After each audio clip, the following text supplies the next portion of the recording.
ಶರಣ್ಣವನವರಾತ್ರಿ ಚಂಡಿ ಹವನ ಸಂಪನ್ನ.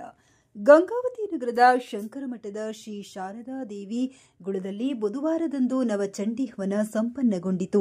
ವೇದಮೂರ್ತಿ ಮಹೇಶ್ ಭಟ್ ಜೋಶಿ ಹಾಗೂ ತಂಡದವರಿಂದ ಸೇವಾಕರ್ತರಿಗೆ ಮಹಾಸಂಕಲ್ಪ ಹಾಗೂ ನಾರಾಯಣ್ ರಾವ್ ವೈದ್ಯ ನೇತೃತ್ವದಲ್ಲಿ ಪೂರ್ಣಾಹುತಿಯನ್ನ ಸಂಪನ್ನಗೊಳಿಸಲಾಯಿತು.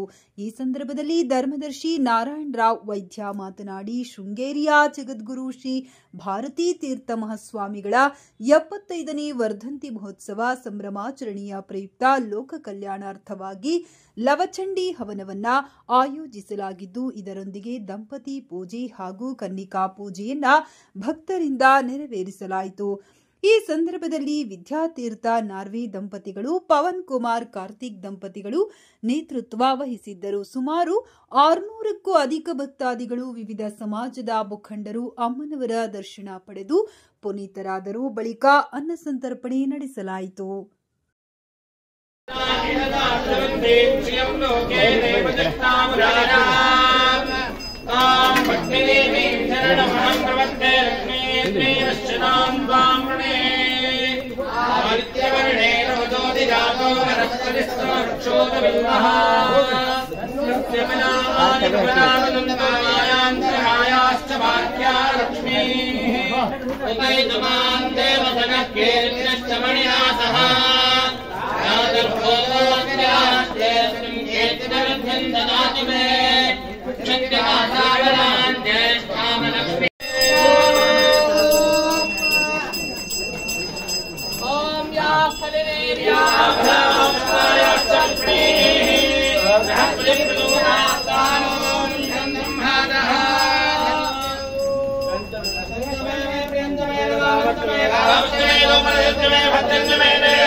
ಈ